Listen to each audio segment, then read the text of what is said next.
make a move and the bunny gets it. I said, put the bunny back in the box. Why couldn't you put the bunny back in the box?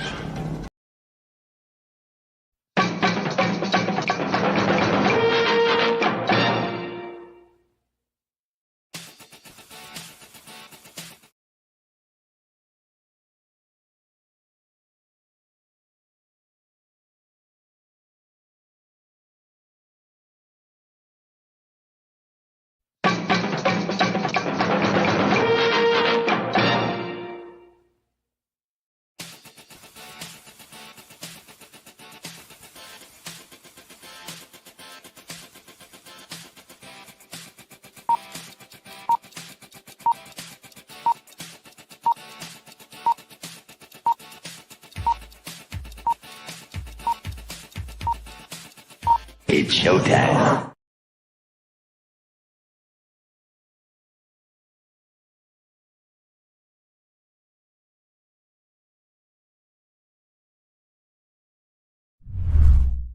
Psychically, I'm very well endowed.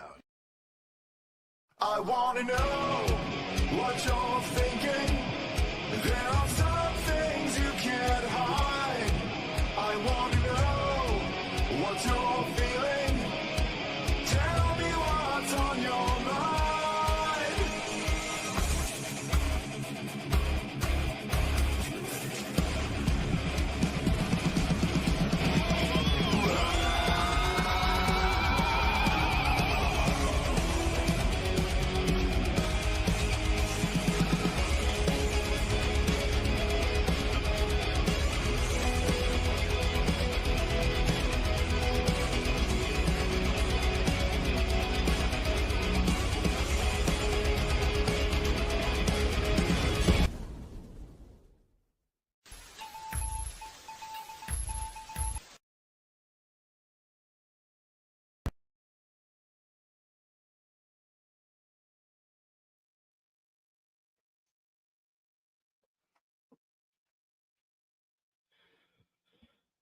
Hey there, this is Cooper and Telepathic Bunny Comics. Welcome to the Rabbit Hole.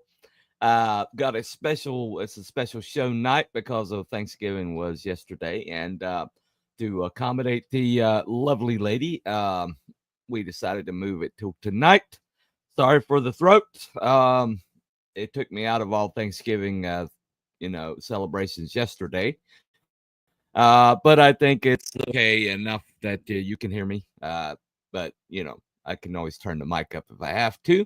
But person that anyway, this lady and I have been playing tag for a while. We've actually got on the show together, Belmont's Shillathon, like a couple weeks ago, and then we kind of bumped into each other a couple times since then, and finally it's like, hey, she wanted to know if I want to be on her show. I said, hey, sure. You want to be on mine? And so we're switching shows. I will be on her show at a time to be determined. But tonight she's going to be on mine. Welcome to the show, Miss Christy. Hey, welcome. Hello. T-Bunny, one of my favorite things is seeing people's intros, and yours rocks. Like, super Thank awesome. You. Good job. Yeah, I'm so happy to be able to just chill and get to know you also. I think we're going to have a good time today. No, absolutely. I do believe that. Let me change that right quick. There we go. All right. Is that too much? Back away. Okay to be close. Close. I feel good. No. Okay. All right. Anyway, so you're talking about tonight the we're camera? going to talk a little. Yeah. Yep. Some people will get a little camera shy, so I don't think so. Anyway. All right. Now we're going to talk about comedy. We're talking about satire, and honestly, the reason why comedy kind of went away is because suddenly there were things that were off limits. and I pretty much put this about the Obama administration. I mean, man, they made fun of him. They had like movies of him, while he was still in office. Had a cartoon making fun of him while he was still in office. And then suddenly somebody comes into office that nobody would touch. Nobody. Would you say that's accurate? It is funny. I hadn't thought about Obama not being and everything, but I think a good for me at least, a good temperature is Saturday Night Live, right? You can kind of know what's happening in the comedy world. If you're watching Saturday Night Live, you can't say it's not the same thing with South Park, because they get away with a lot that's not politically correct and all that. So I'd say Saturday Night Live. And did they never make fun of Obama? No. They did have somebody that portrayed Obama, but it was always respectful. It was never the like acid kind of edge to the portrayals. We didn't get no Alec Baldwin Trump. Okay. When the guy that played him always was like working on eggshells the whole time and made sure it was respectful, and he always came in the best of lights, and right. And that was like across the board, late night, even in their monologues, wouldn't touch anything. I mean, the monologues just like dried up. I mean, completely, totally became like, shills, basically. I was going to play a Colbert clip here about the dancing vax needles, but it bounced off of the system. It gave me a copyright, even though it said I could play it. I don't trust it. Okay, because it's CBS. So you just have to take my word for it. Look up Colbert vax dance. The most. I think everybody. Thing, yeah, it's just total cringe. It's to give a demonstration of what comedy really is. Comedy is truth. Comedy is the emperor has no clothes. Okay. And that's what it's built for. Okay. The court jester was the only person allowed to badmouth the king. Was the only person allowed to make fun of the king. Okay. And also, you also found this Julius Caesar always had somebody whispering in his ear that you're just a man, you're not a god, you're a man. And to keep him humble. And I've always thought the comedy was that guy.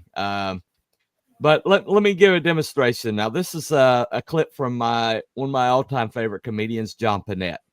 Okay. And he's talking about low-carb bread. And I'm going to do a demonstration. Okay? Okay. So, here we go. I tried the low-carb thing. Now, people have gone low-carb hysterical. I understand I eat way too many carbs. Pasta, bread, a big problem for me. And I really have to cut back. But people think in LA we're like, they're all skinny. You eat a piece of bread. What? If this stuff were that bad for you, I would have been dead 10 years ago. Trust me. Relax. And I tried the low-carb bread. Have you tried it? It's horrible. I tasted it. I thought the wrapper was still on it. It's not like it went bad. It never went good. I can't believe it's not butter. They should call it This Ain't Bread. Because it looks like bread, but it has no other properties of bread. I said, you know what? I'll butter it. That'll make it better. Butter won't go on it. It slides right off. The butter's like, where are you putting me? Jam and jelly beads up and falls off it. Did they Scotch guard this at the factory? You know what I'll do? It's okay. I'll toast it. I'll make a sandwich. I'll toast it. It's better when you toast it. It doesn't toast. You can't toast it. I'm out in the garage with a blowtorch. It's absorbing the heat like a space shuttle tire. How does this break down in your system if you can't toast it? They're gonna dig me up in 5,000 years ago. Oh. He was on that low carb thing. See that disc? We've seen a lot of these. Very funny. Yep. Well, okay. This is low carb keto friendly bread. And Oh my gosh. does that sound like bread? Okay. Okay. I'm so happy that I am so happy that you have a visual aid because I didn't know. I've never had a piece.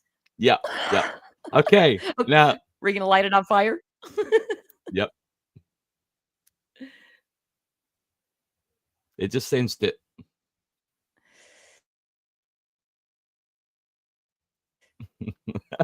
Yeah. And they're expecting us to eat that stuff. Yeah.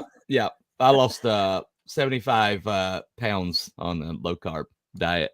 But, do you miss it?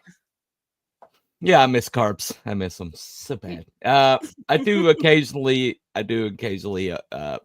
cheat, but that stuff. I mean, that he said that when I heard that when he said that comedy, I heard that I was like, really? And then when I went on a low carb diet and I actually tried to toast it, it didn't toast, and I was like, holy crap, it doesn't toast. And so that's the heart of comedy. The heart of comedy is truth. Now, a lot of people think the heart of comedy is like like making fun of something, but it's not. The heart of comedy is saying this is truth. This is like in its purest form. It's truth. And so anytime you see, I think. I think okay, yeah. There is a saying, in every joke is a grain of truth. You cannot have a joke if it is not somewhat true. It's also why stereotypes exist and things like that, and why stereotypes are funny, and you take a stereotype and you make fun of it, and that is something that I believe has been beaten out of our culture since, I guess, the Obama years, when all the division came in. Some people are the oppressed and the others are the oppressors. So the oppressors may not make any comedy at all. You're not allowed, No. Otherwise you are a terrible person, which is BS. Comedy is also a great equalizer and actually shows when you have a healthy society. If you can basically, I mean, if you just think of your friendship with your bros, if you cannot rib each other, it's not a great friendship, in my opinion. Right. As a matter of fact, that your relationship has reached a certain plateau when you can make fun of somebody and it not be personal to them, or they're able to return it, or it gets to where one thing about Gen X, and the reason why I think Gen X is kind of like the reason why comedy's coming back is because we used to insult each other until somebody cried or somebody tapped out, and your mama fights. I mean, your mama fights ended, and there's nothing more personal than your mama, but we just sling stuff at each other, and it's like it made you tougher. It made you not take things personally. It made you able to view the world for all of its absurdity. And Gen X has an idea of the absurdity of the world that the early millennials, we claim those. So the Zennials, we claimed those, but it's like as it went, it's like people started losing their sense of humor in the next, and the subsequent generations kind of like lost that knack. And but when Obama came in, and it became like, not only did it become like poor taste to say anything bad about Obama, but it became like the whole Marxist press oppressor came in, and then suddenly there's only like one group of people that is like open season to make fun of. I mean, just one group of people, and so everything became one note, and it became monotonous, and it became like now minority comedians really thrived. Okay, I mean they really they absolutely thrived. Those and people that made fun of like rednecks, redneck comedy tour just blew up, blue collar comedy tour, and the reason why is because they're making fun of poor white people, and it was like totally okay to make fun of them, and so it's just like after a while, it's like, oh, it's another joke about how white people having a rhythm. Oh, it's another joke about how True. and it's just like after a while, it's just like I completely checked out of comedy altogether. And you were watching Blazing Saddles, and Blazing Saddles is making fun of everybody. I mean, everybody, And that was Richard Pryor. Richard Pryor wrote Blazing Saddles pretty much, and a lot of people don't know that. But yeah, it was written by a black man. Anyway, primarily. But the really interesting thing is because of that, people it's like it had to go underground, and so in a lot of ways it got completely college campuses used to be where comedy was like I mean, the Lampoon, Cracked, Mad Magazine, they all came from college campuses. And now that's the last place that anybody goes for comedy. Right. But we're hoping, we're actually hoping, are you talking Mad Magazine or college campuses? The last people go for comedy. Well, I'm just saying that that stuff used to come from college campuses. The irreverence, the attack the status quo used to come from college campuses, and now that's the last place that anybody will go for it. I mean, the last place. Stand-ups won't even go to college campuses now. Right. Well, I mean that all kind of came in. And sorry, Cooper, I'm sorry. I am going to talk over you sometimes because of the lag. Sorry. But I also wanted to say my friend Max is here and is going to join the conversation. So when you hear a man's name, that is Max. But I think you had something to say on that subject. Did you, Max? Well, I'm listening to you right now mostly. Hello, T-Bunny. Is that what I call you? All right. Nice to meet you. Yeah, no problem. Well, the first, what I was just saying is there was Harvard Lampoon, which pretty much set the standard before it became National Lampoon. And then there was a whole series of parodies and things like this. And yeah, there was, I mean, specifically with like, maybe, I don't know what happened before Harvard Lampoon, but, lampooning society was integral to college life. And strangely, since you're talking about it, I published a small rag called Hard Times when I went to University of St. Thomas in St. Paul, Minnesota. There you go. And that was a full satire rag. I mean, we'd pick on people. We met the dean of students, so we figured out we were best just picking on people once and then moving on, which allowed us to allowed me and the people I worked with to get to 42 editions. And then we expanded it to the entire Twin Cities, and that was back in the mention my age, back in the late 70s. But the idea of lampooning and satire and everything that's going on with Flip City, was standard operating procedure for university life back then. Yeah.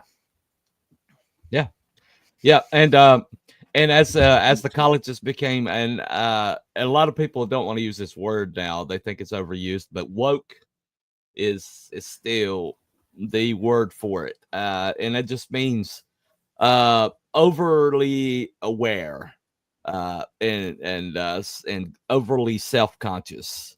And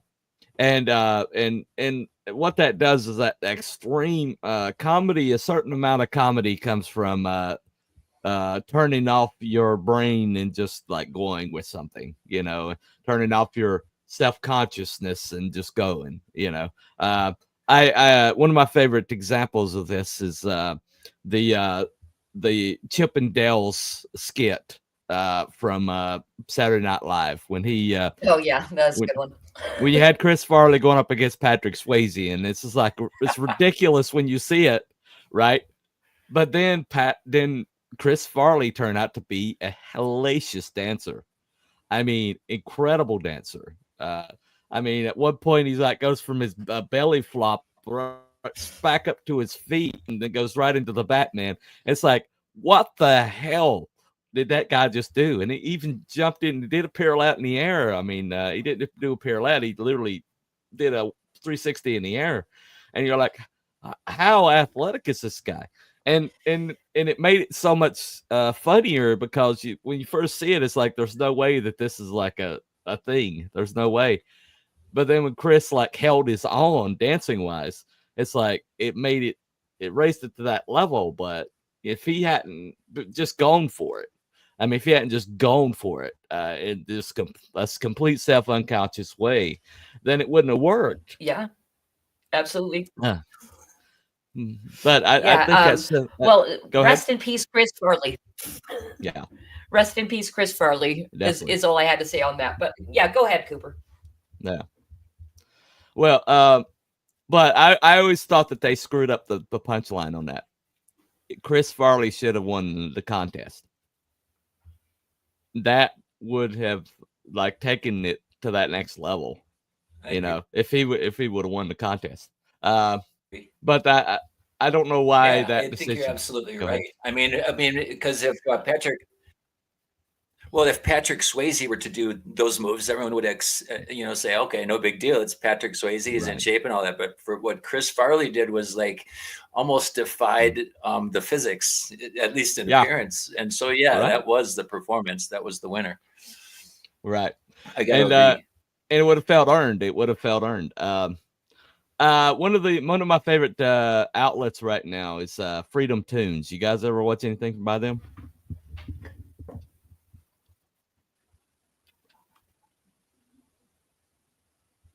I missed the last word. It cut off. So your favorite outlet is Freedom Tunes.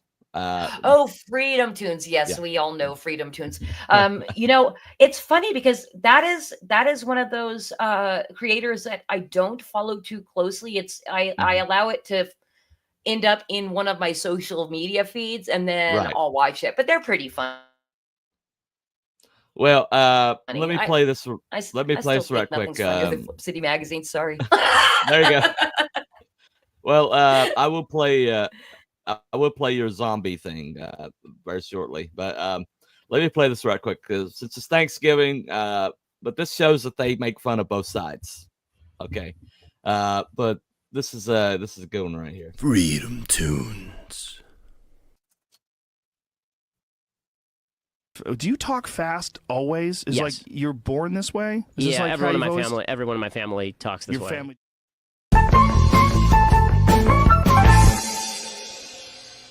Happy Thanksgiving. Happy Thanksgiving. Okay, folks, who made these cranberries? Honestly, these are the worst cranberries I've ever tasted. I made them, and it's actually extremely impolite for you to insult my cooking on Thanksgiving, okay, folks? Our taste buds don't care about your feelings, okay? Okay, gang, well, if you want to make your own cranberries, feel free, but you're not entitled to free food, and the idea that you would complain over quality of service when you're receiving it for free is just ridiculous, okay? Okay, could somebody please pass the mashed potatoes, folks? Auntie, these are my mashed potatoes, okay? I made them myself, and they're therefore the product of my own labor. And the idea that you feel it's acceptable to put a gun to my head and force me not only to give you the mashed potatoes, but to actually have me pass them to you as well is absolutely asinine, okay? Okay, well, that would be a solid argument if not for the fact that you're eating asparagus, which I made, okay? Ben, how could you seriously not pass the mashed potatoes after taking her asparagus? Is it my fault she gave it away for free and lost all leverage? I'm trying to teach my child how to compete and succeed within the free market, okay, folks? Good gaga, folks. I didn't realize I was surrounded by communists. I have the mashed potatoes. and asparagus because I make good decisions, okay, folks? Honestly, Ben, you're the last person to get smart with me, considering you're the only one in the family to be born with an IQ lower than 300. Okay, well, you know what, Auntie? Believe it or not, some people consider an IQ of 215 to be relatively impressive, all right, folks? Sorry I'm late, folks. I had more important things to take care of. I'm actually a doctor. She's a doctor, folks. His wife's a doctor, folks. She's a doctor, My wife's a doctor. Did you bring the turkey? Gobble, gobble. Socialism works.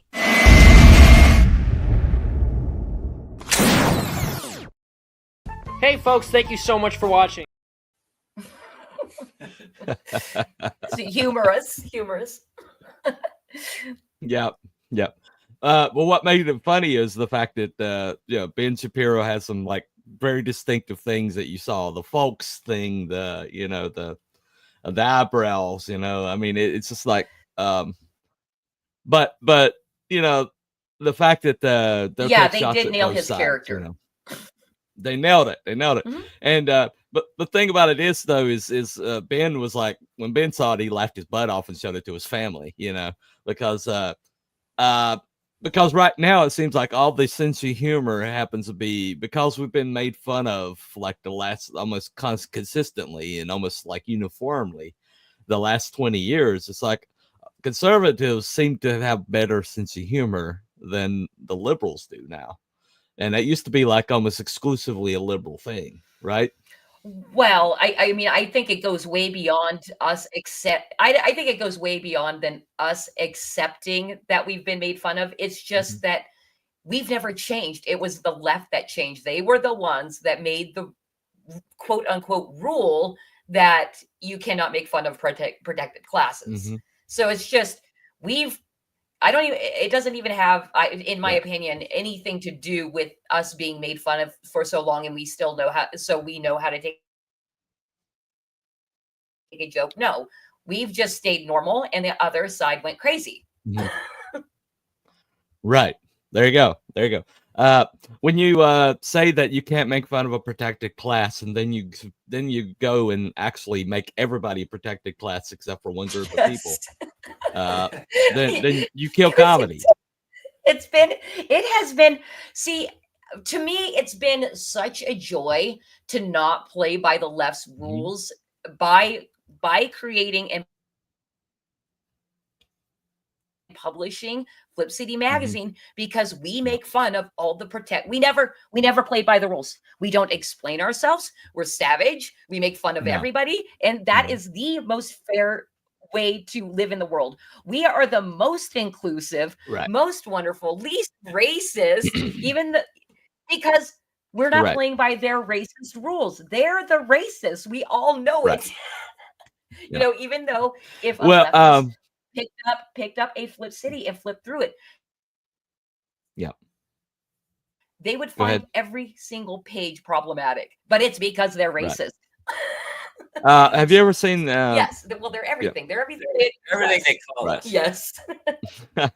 Wait, I can't remember his name. I think as Ryan something other, but he's this comedian, and he put up the skit. Ryan Long, we know him. Yeah, Ryan Long. Right?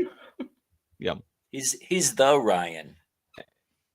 The Ryan. Yeah, he's really funny. But he put out the skit where the Ryan. Okay, but he put out the skit where a racist and a leftist found out that they had a lot in common, and they were like completing each other's sentences, and it's like it's because wokeism is the new racism, and it's just hilarious that their diminishment of like minorities or people of color or whatever they want to call them, their diminishment of their capacity is like one of the most egregious things. I mean, I saw this on the street interview with people from Berkeley, and they were asking them about something that's like voter ID, and they were saying some of the like most racist and horrible things, like they can't get computers, or and or they're not able to find the DMV, or and then he goes to Harlem and he starts talking to these people. It's like, where's the DMV? Oh, DMV is just right there. Go down, take a left. And this lady's like, can't find the internet. I use my phone as a portable hotspot, and you're very tech savvy, and and he's like, well, he showed them the interviews with these people in Berkeley, and they're like, exactly. But it's that truth telling. The emperor has no clothes is so important to society, and authenticity. People, especially comedy, authenticity is the lifeblood of comedy. You've got to be able to look at it and like, oh yeah, that's true.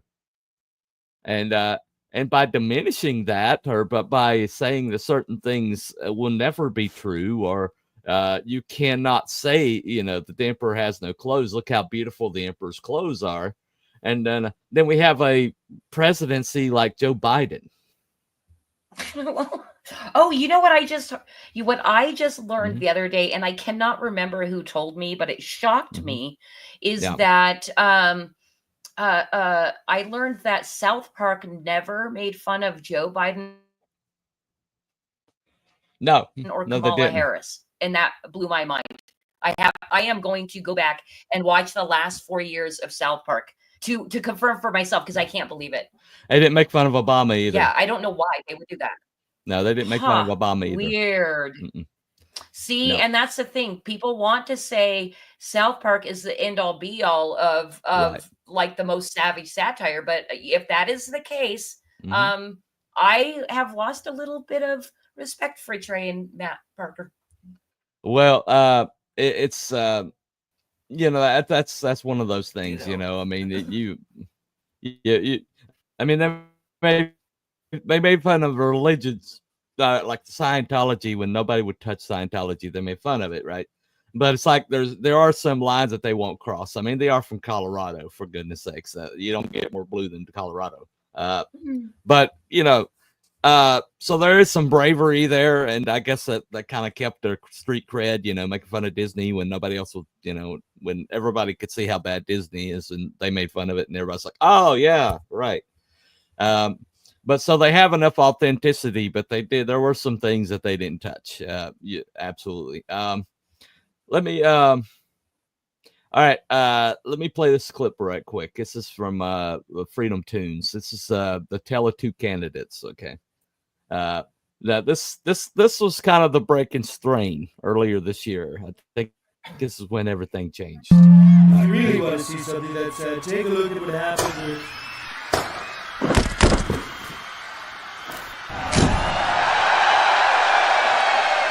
Oh, wow. Look, I'm Donald Trump. I think I'm so cool because I got shot. What a loser. Are people seriously pretending that looks cool? He did a photo op because he heard a loud noise?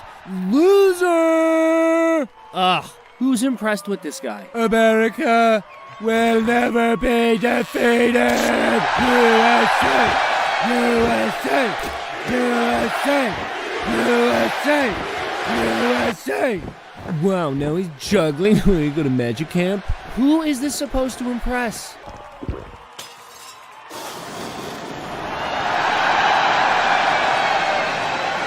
Thank you, everyone. Thank you. As if we're supposed to be intimidated by this. Oh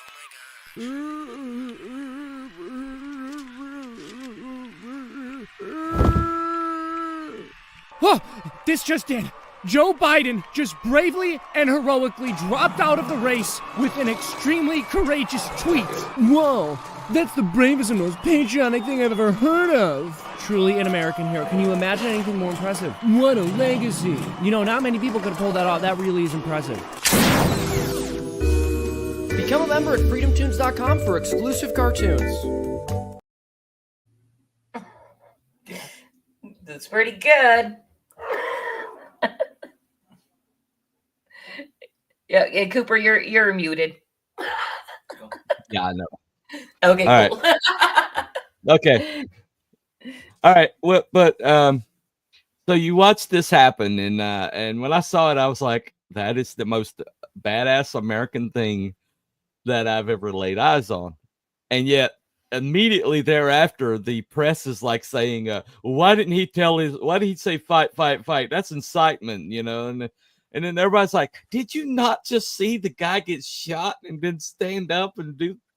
I mean, and it's like a spell broke, It's like go ahead. For some, it did. I agree with you. I mean, it's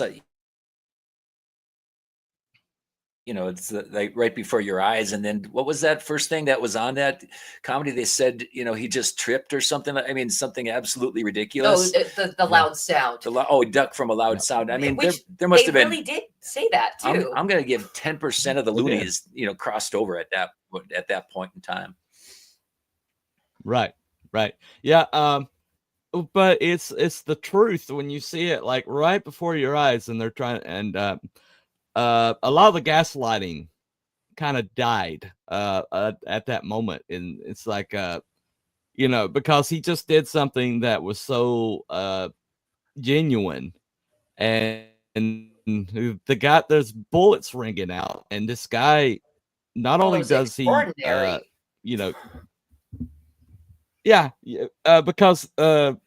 because I couldn't lie about that. I couldn't lie about the fact the guy stood up under fire and still said fight. And no matter how you framed that, I mean, it's like it's like Zuckerberg was saying, "Oh my God, that was like the most badass thing I've ever seen." Zuckerberg saying that, and then Elon Musk is like, okay, I'm full MAGA. I'm going on this guy's train, and it's like up to that moment, it's like people were still like believing some of these, some of these narratives, but then you see your own eyes, the character of a person like that, just distilled like that, and I think they captured that. Just regarding the whole Trump shooting thing, I think one of the most hilarious things that happened. We're seeing a lot of the loony left turn full conspiracy theorist and saying, they're finally talking about false flags and psyops and everything, something that they never speak on, but now they borrowed the terms from us loonies with the tinfoil hats on, and claiming that this thing that was pretty obviously genuine, saying it was, it was a false flag. That was, I think, probably one of the more interesting things that came out of it for me. Got a friend of yours come by, Daniel P. Riley, says hello, TPB and FCM. Got a show to prep for. Hope y'all come by and say later. Over on Drinking with Crazy, they're going to do a show at 8. Basically, it's going to be like a, first come, first serve kind of thing. Anyway, I told him that I'd say something about it. But basically, one of the things that one of the outlets that kind of changed everything was the Babylon Bee, and they were Elon Musk. They kind of got the eye of Elon Musk, and when they got canceled off for parody, basically talking about Rachel Levine being Man of the Year, and got canceled off of Twitter, and Elon Musk is like, okay, this is one step too far. If we can't make fun of this stuff, if the humor's not there, if we can't say the emperor has no clothes, then we don't have a society. And he said this multiple times, that's why he decided to buy Twitter. And that one movement and satire, the power of satire is what convinced him, that this needs to be preserved, right? And okay, and let me play something for them right quick. Okay, all right, if you don't mind. Here we go. You've seen The Real Housewives of Orange County. Now experience the drama, the grudges, the epic clapbacks of The Real Housewives of the United States Congress. Prepare yourself for non-stop. Oh, girl, baby girl. Wall to wall. I think your fake eyelashes are messing up. No, ain't nothing. Never ending. Don't even play, baby girl. I don't. Drama, drama, drama. From the women elected to represent the best of their home states in the House of Representatives, this season has a diverse cast, including the insufferable sassy white one. You will never get an apology out of me. The insufferable sassy Latino one. Absolutely unacceptable. How dare you? And the insufferable sassy black one. If someone on this committee then starts talking about somebody's bleach blonde, bad built butch body, that would not be engaging in personalities, correct? Oh, and the white guy. What now? Don't miss a second of the action. And, you guessed it, endless amounts of completely normal, totally not at all insanely crazy lady drama. So much lady drama. Don't tell me to calm down, because y'all talk noise and then you You're can't out of take control. Because if I Look, Chairman, come can we and send her talk shit take a about break her, The Real Housewives of the United States Congress. No, seriously, these are real congresswomen people actually voted for.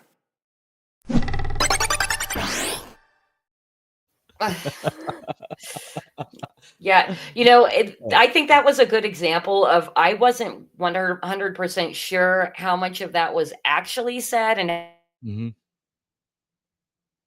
how much of it was AI. And because I think some was AI, to fill in the gaps, but some was real. But I couldn't really tell which was which. Well, my favorite part is there at the end where that I don't know which congresswoman it is, but she goes, I mean, you can't. I mean, it's just absolutely. But it's just like basically it's like it's getting ridiculous. I mean, they're like I've seen C-SPAN actually C-SPAN clips, longer clips, where they actually talk like that to each other. They actually like, oh, girl, I can't believe you said, and things like that. And it's like, people voted for these people. Right, Yeah, exactly. It is absolutely insane how unprofessional Congress people have become. And can you quantify it, Max? I bet you have a quantify it in terms of what? Why is it that way? What happened? Well, I mean, you got to go really start with the electorate. We do have these bastions of, idiocracy. I mean, go to the movie. These places are behaving like that, and the people they're putting in front of, to send to Congress are, well, they're like fashion items or something. It's like, oh, she looks good, or I like her sassiness, so we're gonna send. We need some sass in Congress. I mean, that kind of thinking is legitimate in a lot of these communities. Makes sense. Right.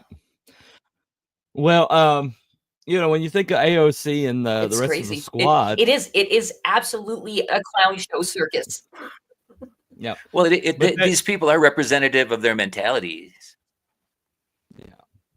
Oh yeah. Well, I mean, they were picked for that. They were actually went through a casting process, and they were cast in those roles by a billionaire. I can't remember his name, but he's cousin of Huma Aberdeen, the assistant to Hillary Clinton, and so this billionaire basically cast these women in this role, and then put them in Congress. Primaried the person that was there, and then put them in Congress. And it's not because they have like qualifications or they went up through service or anything like that. They were just kind of like they just basically one day answered a casting call and got shoved into Congress. And Marjorie Taylor Greene, much the same way. She just decided that she was tired of the way Congress is being run, and she went, showed up and started like spewing MAGA points, and they put her in Congress, and now she's there. And but the thing about it is being able to actually say that, being actually having the freedom or having the intelligence to see that and say, wow, that's just ridiculous. But they didn't make Marjorie Taylor Greene look good, right? And then the other ones look bad. They actually just like straight up made something say, this is ridiculous. Both sides are being ridiculous. And let's just, Comer, is right. A Republican. Marjorie Taylor Greene's Republican. But just said this is ridiculous. This is out of control. And they just, when people see you are honest about both sides, then they're more likely to get the humor, or more likely to accept whatever ridiculous premise you're giving to them. Wouldn't you say that's correct?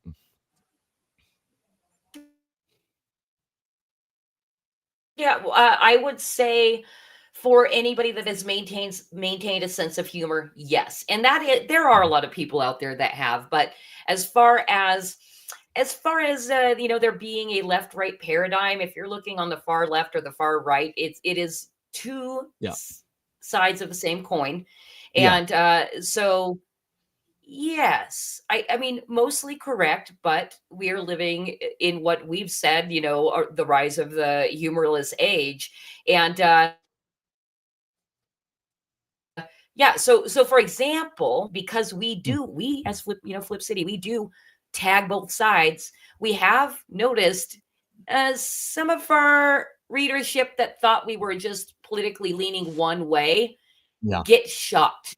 We tag our own side and get upset with us. What happens, But I think it's going to happen less and less.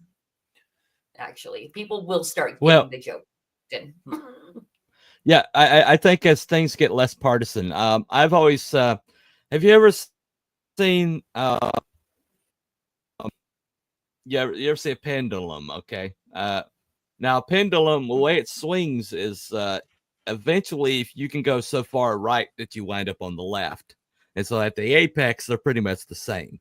Okay, now but if you leave it alone long enough, it winds up back in the middle, because naturally it winds up in the middle. And momentum, you can swing things to the left or you can swing things to the right, but eventually it just from its own momentum, just a sheer momentum on one side and just lack of energy on the other side, eventually everything winds up being in the middle.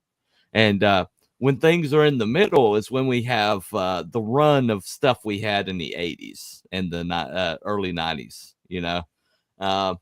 Everybody, like, every time you see something new come out that's like a reboot or a remake or reimagining, it's always of something in that strip of time.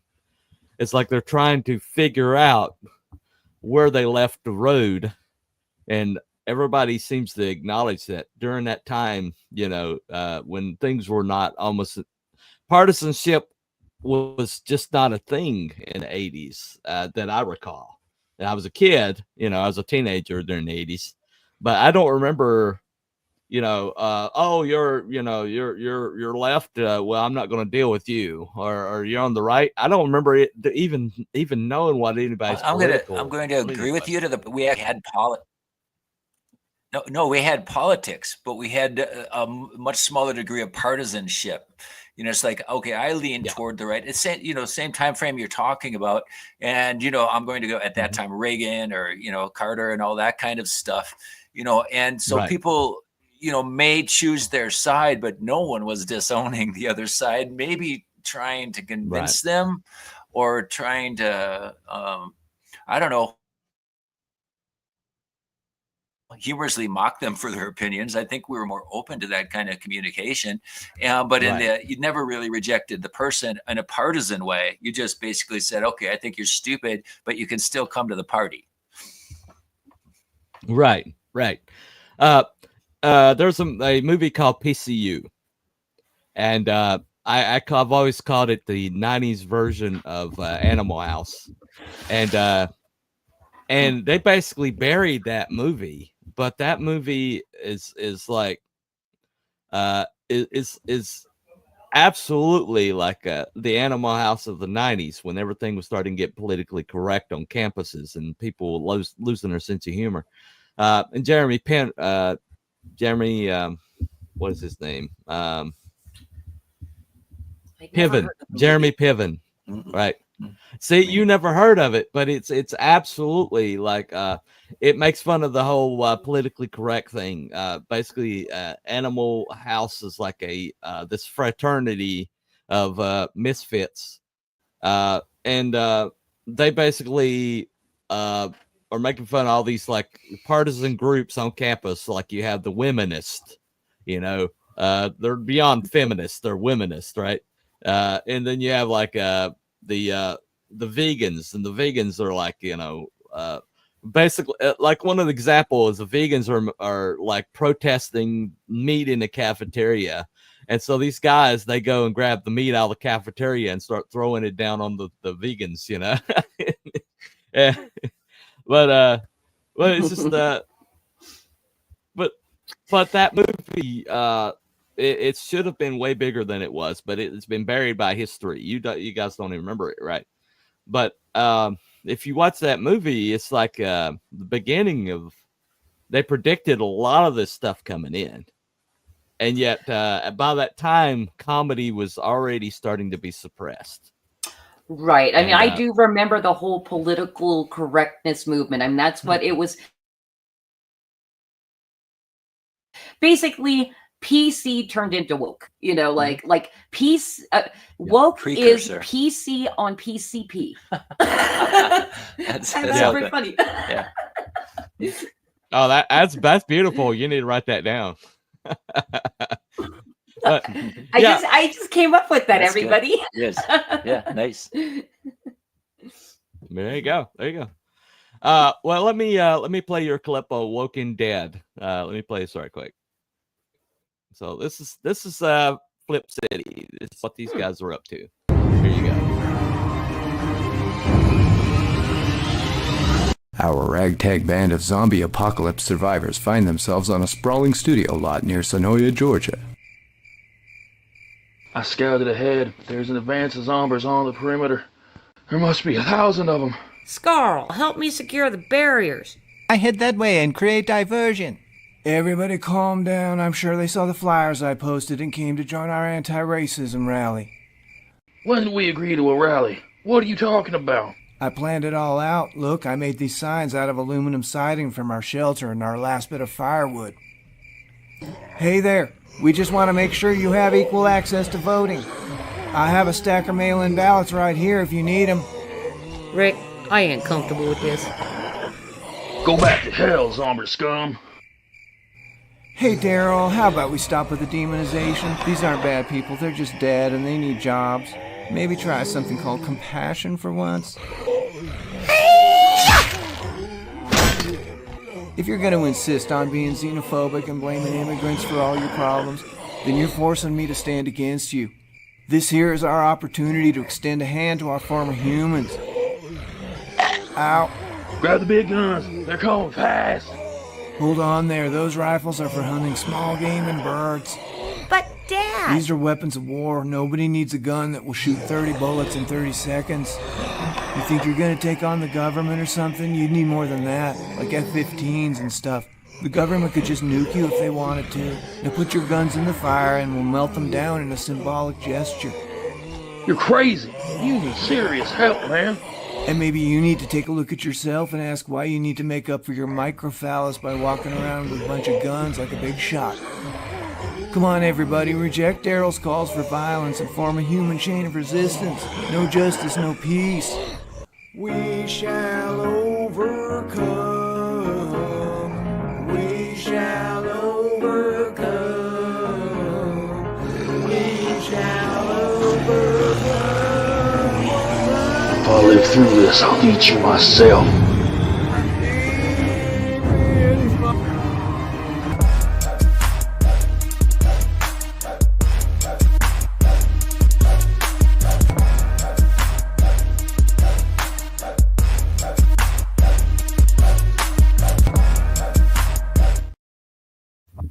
That was one of our earliest cartoons, actually. That was our very first parody that we published in the magazine. Now we do a parody in every single one, and the very first one that we animated. But hey, T-Bunny, I don't know if you saw this. So at the beginning, you had opened up with talking about the whole we call him Colbert, actually. Colbert vaccine cringe propaganda thing that he did that, and it's supposed to be funny and humorous, and it's just cringe and awful. I don't know if you saw in private chat, I dropped a Flip City cartoon of us lampooning that. So you're more than welcome to play that as well when you get a chance. Okay. No problem. Daniel P. Riley is seconding the PCU. Definitely check it out. Has a young John Favreau. Thank you, Daniel P. Riley. Max doesn't know this, but he might be happy to hear Daniel P. Riley is now officially an advertiser for Flip City Magazine. So I have to always be nice to him, which sucks. Yeah. Pander. Well, not really. Daniel accepts abuse just as much of affection. He's kind of wired that way. You can abuse him all you want. Yeah, there you go. Thanks, Peabody.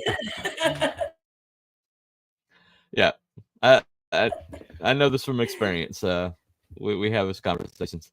Yeah, if I play that, I think my internet will crater. So just okay. I'll put that in the chat right quick.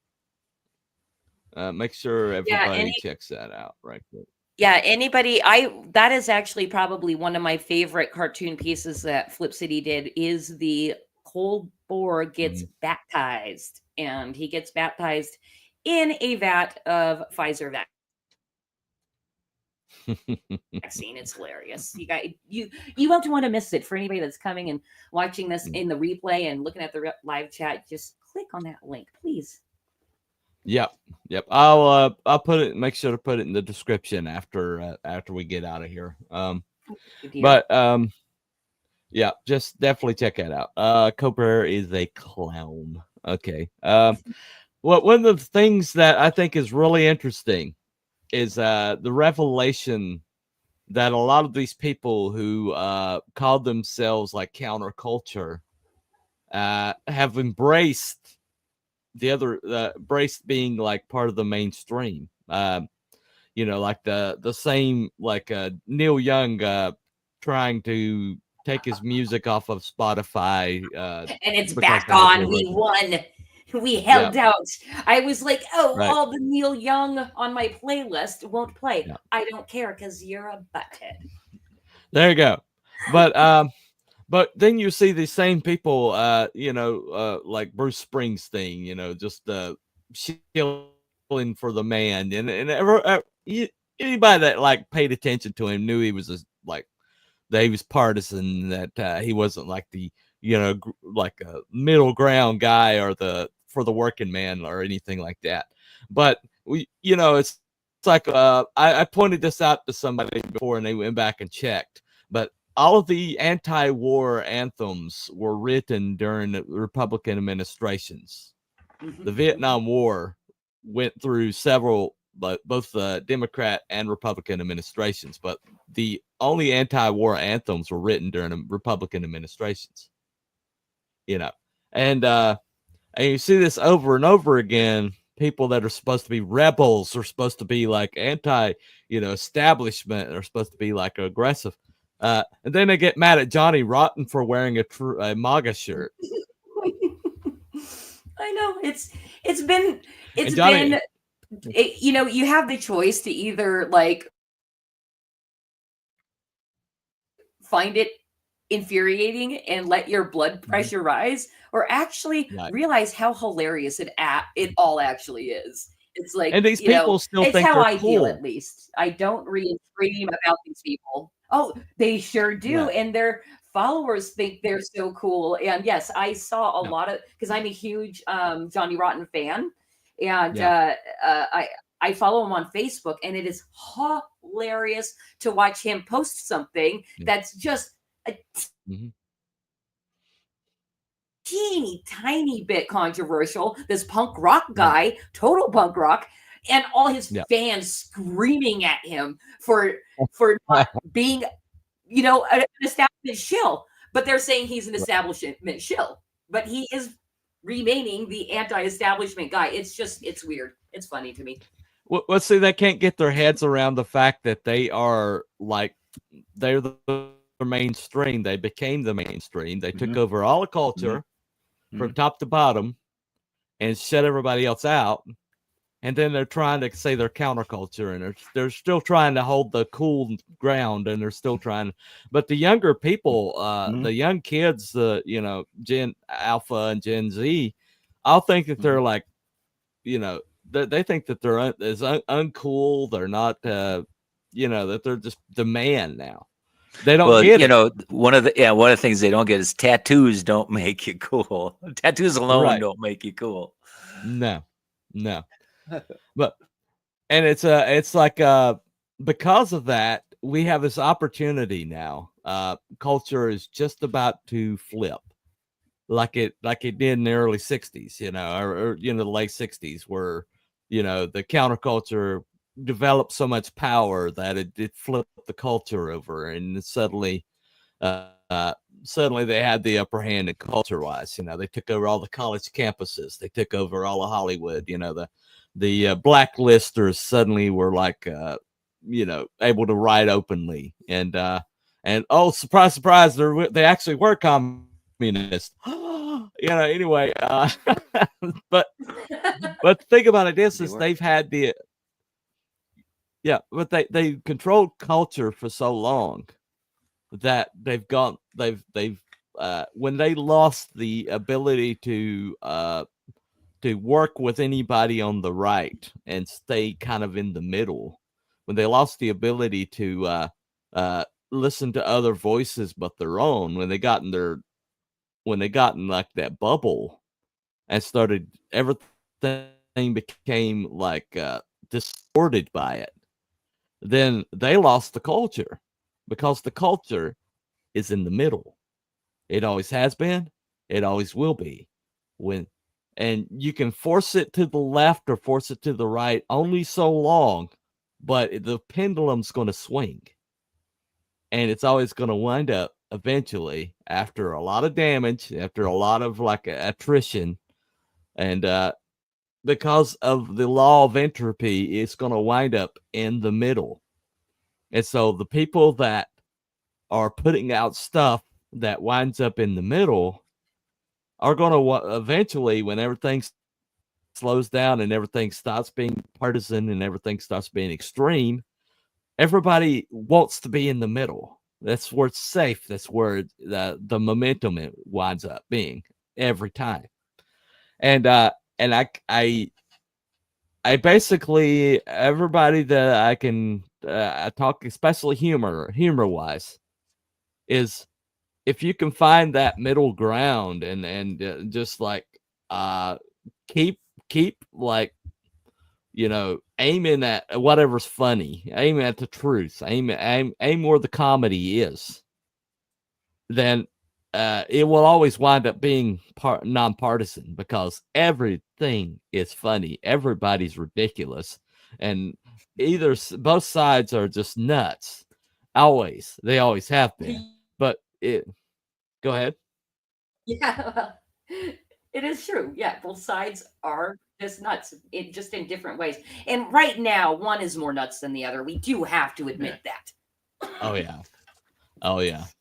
I don't know. Yeah, is this whole? So go ahead. I'm wondering. I'm sorry. I'm going to propose this to you and Max, because I do wonder, this pendulum thing. Is this just a never-ending cycle? Is it always going to be like this in culture and society? Well, I think suggesting it's issue by issue in some way, but in terms of this, a society that has no humor, to a society that I guess is mocking too much. I mean, if you really, I'm sorry, if you look at the left, all they do is mock us. I mean, we just don't care. We start mocking them back, they're going to care. But sooner or later, those extremes can't hold, their energy and their force. And so sooner or later, I mean, in terms of the pendulum example, it's gravity's that's going to ultimately point it dead to the center. And that's, it points to itself, and which is essentially means, you're talking about, once you can make fun of both sides, that keep, or you're saying that people will push one to one extreme, the reaction will push it to the other, but inevitably it's going to get, people will stop that game, and maybe they'll start another game, but that game will end. Right. Okay. That makes sense to me. Right. Well, and the reason why I think Trump standing up after the assassination attempt was so powerful for culture, and why There's a statue being made of it by that right now, by the way, which I'm totally okay with. But the reason why it mattered so much is because the rule of cool. Okay, there's the rule of cool, and the rule of cool dictates that coolness exists completely, totally devoid of anything of humanity. Cool is just what it is. It's like basically, it is. Everybody probably has an example or has like a description of what cool is. But the truth about coolness is we know it when we see it, and coolness is something that like exists outside of partisanship, exists outside of our biases, exist outside of anything else. Like, the moonwalk is a good example of this. Okay. I don't care who you were. When you saw that guy glide backwards across the stage and like do a twist and then jump up on his feet, and you're like, what did I just see? And it's like there's before that and there's after that. And it's like these moments that where something like transcends space and time, it transcends partisanship, it transcends the present moment. And when you see it, you just know. And when the press tried to keep on as game as usual, as like and I guess the Mockingbird thing, I mean, they had their marching orders, and so when they tried to go as business as usual, and try to minimize it, and you couldn't minimize it. You just couldn't minimize it. We came that close to be living in an entirely different world right now, and and some people might say that we're in an alternative timeline now, because there's a timeline that exists where he didn't turn his head, and if you want to believe in multi-world theories, I'm glad I'm in this timeline, to be honest. But the something like that united humanity, united everybody, because everybody that saw that happen, for one moment in time, even I mean, black guys in the barber shop in deep blue Democrat, controlled areas were going like, "Did you see what he did? Holy shit, that is badass," and then and it's like, I think I'm voting for that guy this time, and and it sounds as reductive as that sounds. There's a genuineness to that moment. It is hilarious because it wasn't only that. I mean, let us not forget the mugshot. Okay, that was a huge, this guy is cool moment, and that I think won over a lot of the black vote. Actually, like, this guy is being persecuted. They saw it and saw the injustice in it, and then he did that really cool mugshot that he posed for in the mirror for days ahead of time, and his team said, "Yes, that." that look at, I have zero fucks to give you, and I mean, that was perfect. Yes, and then he did a McDonald's thing, and you're like, okay. That's just the master stroke. And when I saw that, I was like, holy crap, because he just understands, he understood the moment. And then then the garbage truck. He's the biggest troll that there ever was. And the garbage truck, and then the garbage truck, and you're just like, insane. This guy is like, he understands where the culture is. And he's able to pivot because he has that sense of humor, because he understands or his team does, and he listens to his closest advisors. Do you think it's him? Yeah, Max? I think he's got his intellectual sensibilities are to recognize irony. Okay, yeah. I think he'll recognize irony, and he's like, he sees opportunity. He's always spoken about opportunity, and he's one of the greatest Barnum and Bailey, marketers, in history, and self-marketing and his property and his name and all that kind of stuff. So I think he has a real creative team, but he'll look and say, Bingo. Bingo. Yeah. There it is. This is the thing.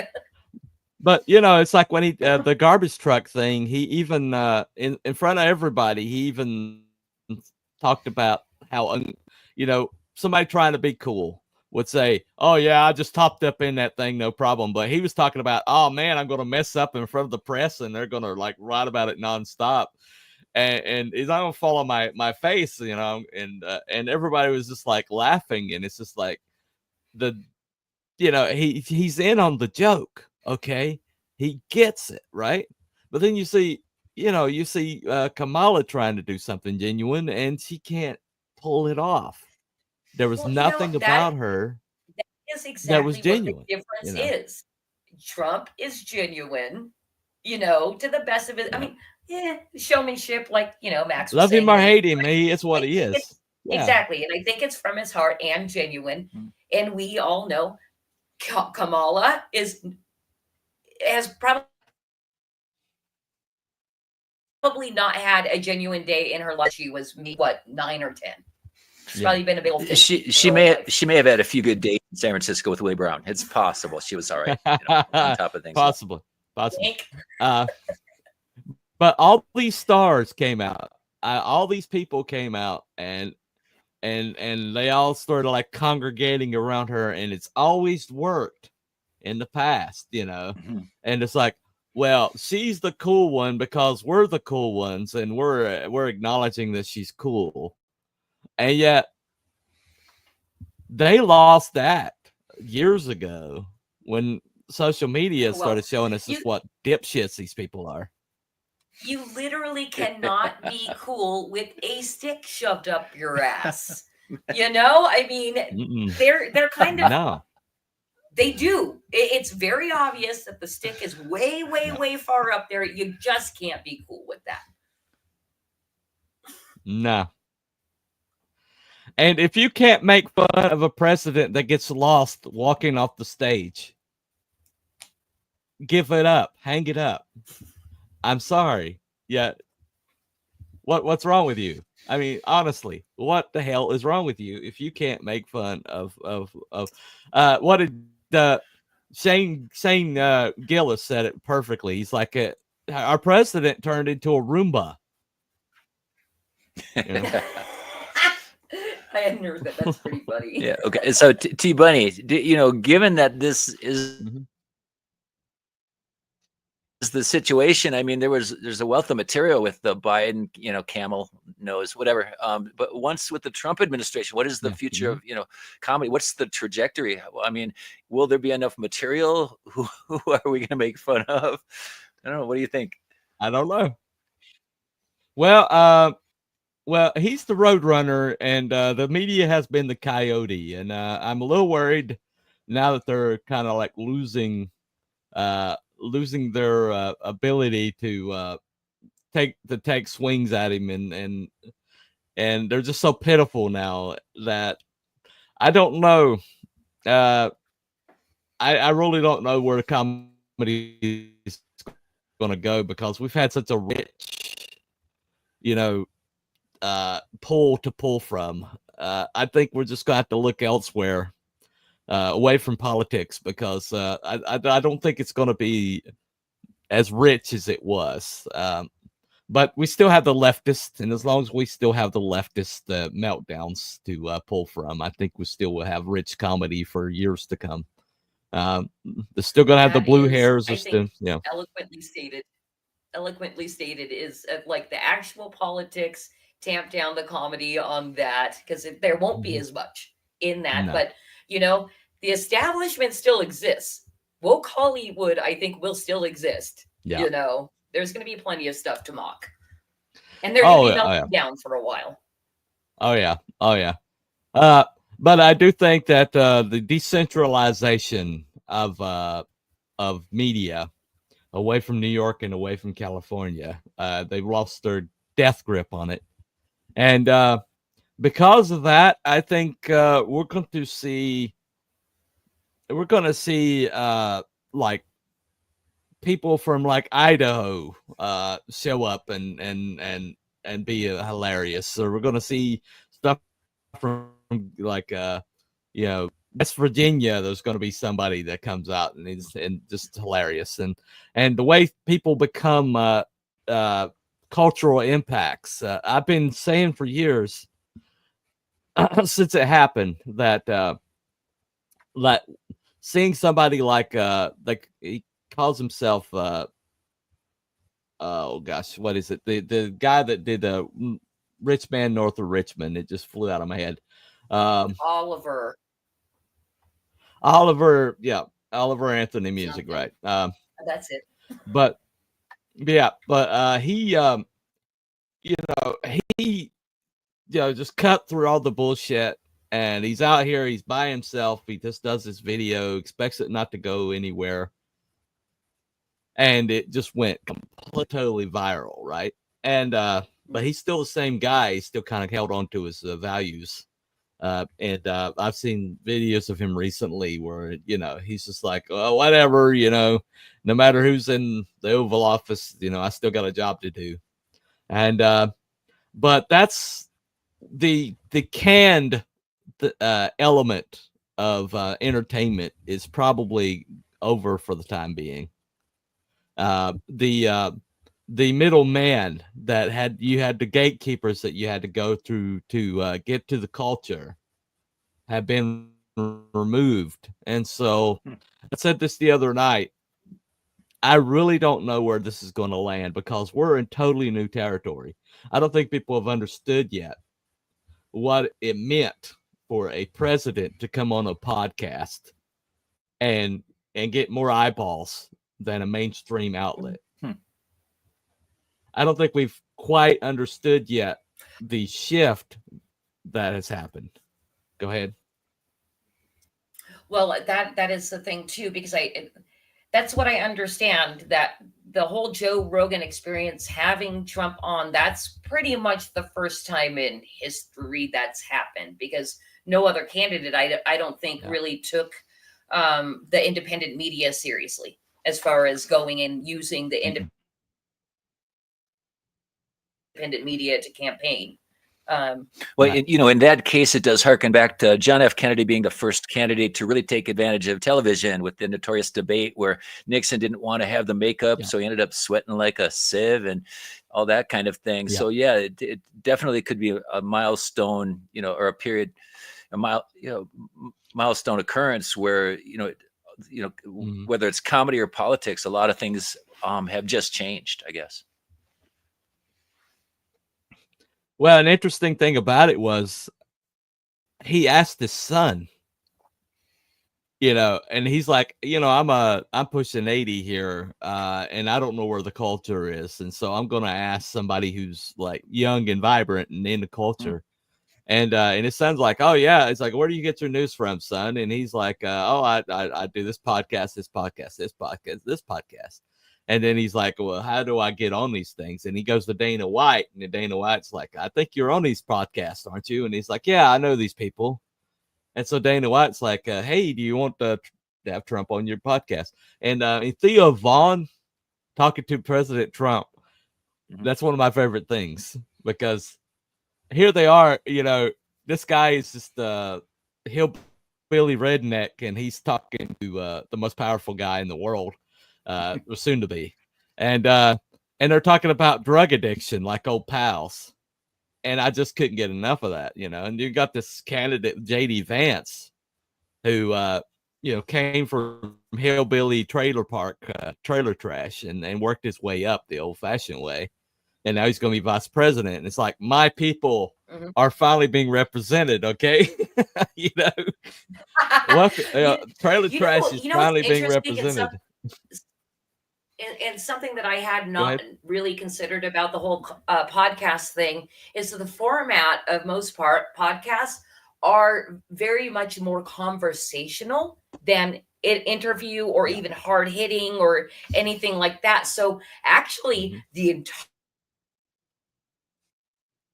entire landscape could have just majorly shifted as to how candidates campaign. It is less talking point, blah blah blah, and more let's learn about your personality, because that is what podcasts, how that's different than national broadcast news or Mm-hmm. news programs. Yeah, the informality ends up becoming a benefit, especially when it comes to just basic communication, human to human. Mm-hmm. Well, you can't fake who you are for a 3-hour conversation or a 2-hour conversation. You can't fake who you are that long. Well, sociopaths. And they might even get tired. Sociopaths can. Yeah. They might even get tired. But even that, I know some people who are body language experts, and there are things that even you as a layman can look at and see, and if somebody's not being genuine or not. And we all have these things we all have these built into it, right? And this whole entire thing, the gaslighting only lasted this long, but it lasted a lot longer than I would ever believed it would. But people are starting to, they're starting to reject artifice and starting to embrace genuine. And the thing about genuine is, and this sounds so simplistic, but it's true. You know it when you see it.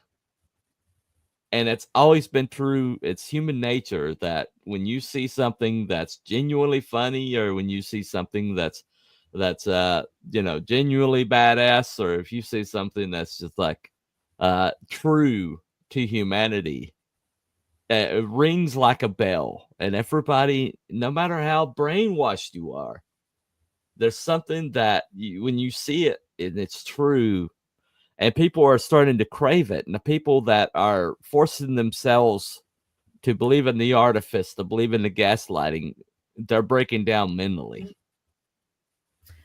You make a really good point, because they'll see something that's true, Yep. They'll recognize it, and then they get butthurt. And then, but it happens over and over and over and over. And I guess it gets having your butt hurt so much gets tiring. Yeah. It does. It does. And so until you're like, you know what? Fine, I'm going to stop denying the truth and the genuineness of this, Yeah. And I think the best thing that's ever happened to our culture is the stolen 2020 election. And I just say that because they got everything their way.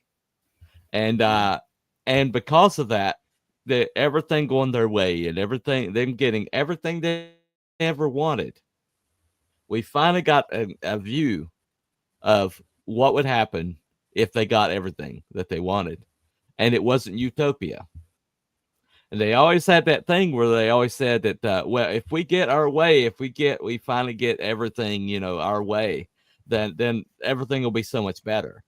And they took it, 2:00 in the morning or 4:00 in the morning, and we're supposed to vote, and then it's like, don't believe your eyes. Don't believe your eyes. Don't believe your eyes. And, triple counting. Right. Suitcases of ballots. Yes.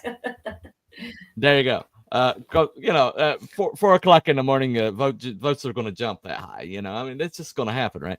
And but the thing and then we saw the borders get left wide open, and then we saw all the crime, and we saw these cities just melting down, and the prices going up. You can lie to people only so long, but when they go to the gas pump and try to buy milk and eggs, then it's hard to keep that gaslighting on. And I think that there still is a big swath of American that still, that still is like being in has the indoctrination, and there's still, the critical thinking that was put into place that basically says critical thinking is basically go along with whatever narrative you're fed. That's what critical thinking is, right? They literally say that. Okay, that's literally what they teach. And I just honestly think that the way forward is the emperor has no clothes. And the more we say the emperor has no clothes, the more we point out his flabby ass in the wind, you know, and the emperor could be anything. But I think right now the emperor has been pop culture. Yep. Well, maybe that's really the place for comedy. It's not necessarily to be pointing at that old emperor with no clothes, but to be pointing at and mocking or making fun of or drawing attention to the people that think the emperor is wearing clothes. Just illustrating. There you go. Yeah. That to say, hey, you know he's naked, right? Why Right. are you saying he's not naked? Why are you saying he's not naked? That's the fascinating thing. You know he's naked. What color's his hat? Exactly. What that beautiful robe you keep telling me about? What does it look like? I'm not seeing it. And if you remember the story, they threatened anybody that couldn't see it, like you're not good at your job, or that you need to be replaced because you're not good at your job. And so because of their fear of losing status, they said the emperor had clothes. And so what we're fighting against is people that fear losing their status. They fear losing control. And so they're going to say whatever they have to maintain control. It's always been about the power. And the problem with comedy is that comedy is always going to call truth to power. Yes. And they're the jester. They're the jester. The exactly. Truth to power people actually hate truth to power so much. They do. There's only one kind of truth to power that is correct, and it's not yours.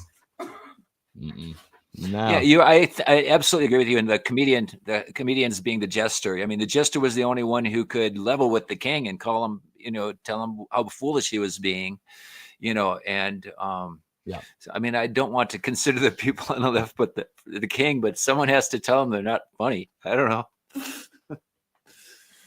Well, it's Stephen Crowder called Norm Macdonald the canary in the coal mine of comedy. He says the moment that they try to cancel Norm Macdonald, when we know it's gone too far. And they did try to cancel Norm Macdonald before he died. Okay. Yeah. But I remember him going on The View and then they're talking about Hillary Clinton, and he's like, well, didn't she kill that guy? Doesn't everybody knows she killed that guy? It's like, I thought that was understood, that they killed, Yes. And it's talking about Vince Foster, I guess. And he's like, didn't they kill that guy? I think they killed that guy. Didn't you know they killed that guy? And Barbara Waters is just like losing it. And they're all the like, terror in her eyes was hilarious. Yeah. And he didn't care. He's like, I'm never going to be on this show again, and I don't care. And he's just like, but she killed that guy, right? She killed that guy. And it's like national television, and everybody was like laughing so hard because everybody knows the Clintons had that guy killed. Everybody knows, And but he was willing to say that, and it's the canary in the coal mine. It's the jester in the king's court. It's the kid saying the emperor has no clothes. It's comedy is vital. Satire is vital to a healthy society. And when England was relatively healthy, what did they have? They had Monty Python. Of course, those guys all went left, but it is what it is. But John Cleese, all but one. John, John right. Cleese. He's half and half, 50-50. Oh, okay. Yeah. He kind of vacillates from time to time, but the healthy society needs that, and we need when it's like Shane Gillis got like canceled off of SNL before he ever got on the show. I don't think he would have lasted long on that show.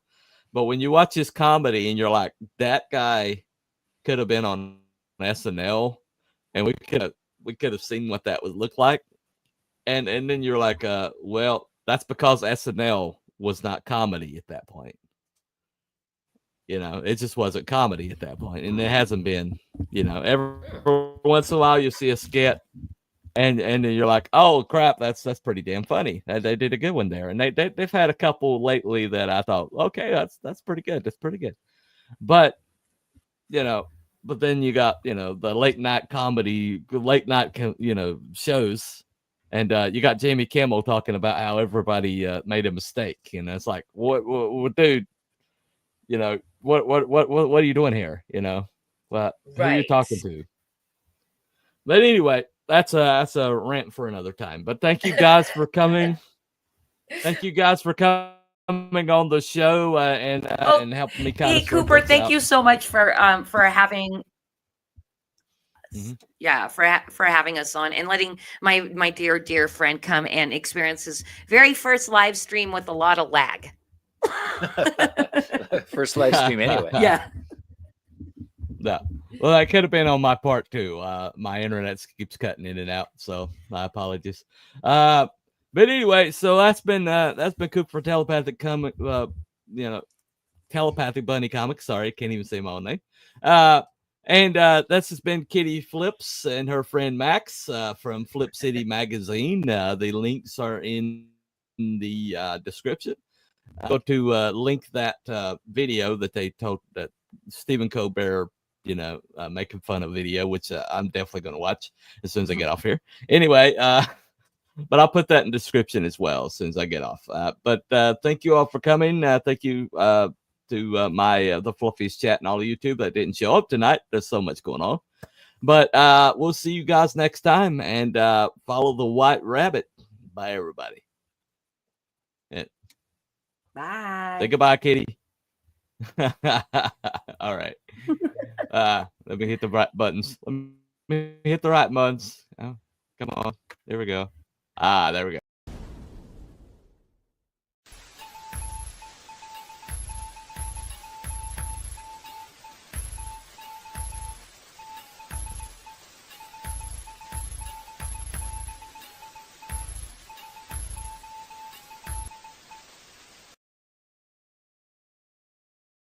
Thank you.